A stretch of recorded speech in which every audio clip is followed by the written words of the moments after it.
Hi, I'm Dave Turner of Turner Barratt Corporate Finance, and this is one of a series of videos that I'm making on how to buy a business.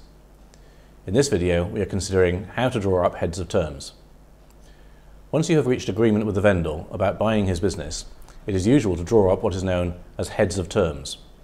This is a simple and fairly short document that summarises the key points that have been agreed. They can be drawn up by a lawyer, but I prefer to think of this as a document which details your and the vendor's instructions to the lawyers on each side as to the matters agreed and to be reflected in the detailed legal contracts to be drafted. The paragraphs in a typical heads of terms will cover the following. Parties. Details who exactly is selling and who is buying. This may sound obvious, but it is important to identify early on who the parties are.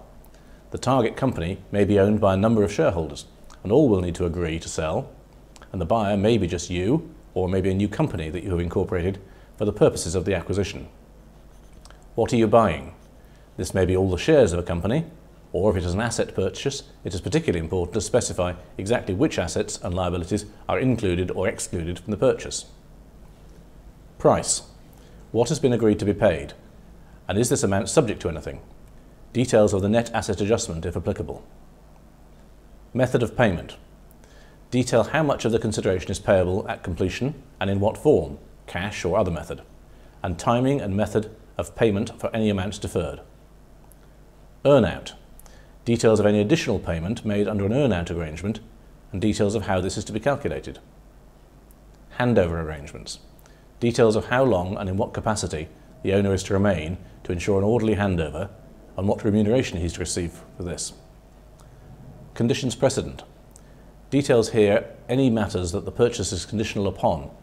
Typically this will include a favourable due diligence report, but could include anything else that is relevant. Warranties. These will be dealt with in detail in the legal documents, but it is often helpful to lay out here the approach to the extent that warranties are going to be required. Restrictive covenants. State up front that the legal agreements will contain provision to prevent the vendor from competing against you following the sale. Use of the business name. If relevant, lay out that you expect the sale to include exclusive use of the business name. Costs. Make clear who is responsible for the costs of the deal. Each side to bear their own costs of their own advisors is normal. Confidentiality. This is probably already covered by the confidentiality agreement, but is often repeated here. Exclusivity. This is a critical point. Once you have reached this stage, you will start to incur costs to move forward, since you will need to appoint lawyers and probably commission other pieces of work, valuations and due diligence.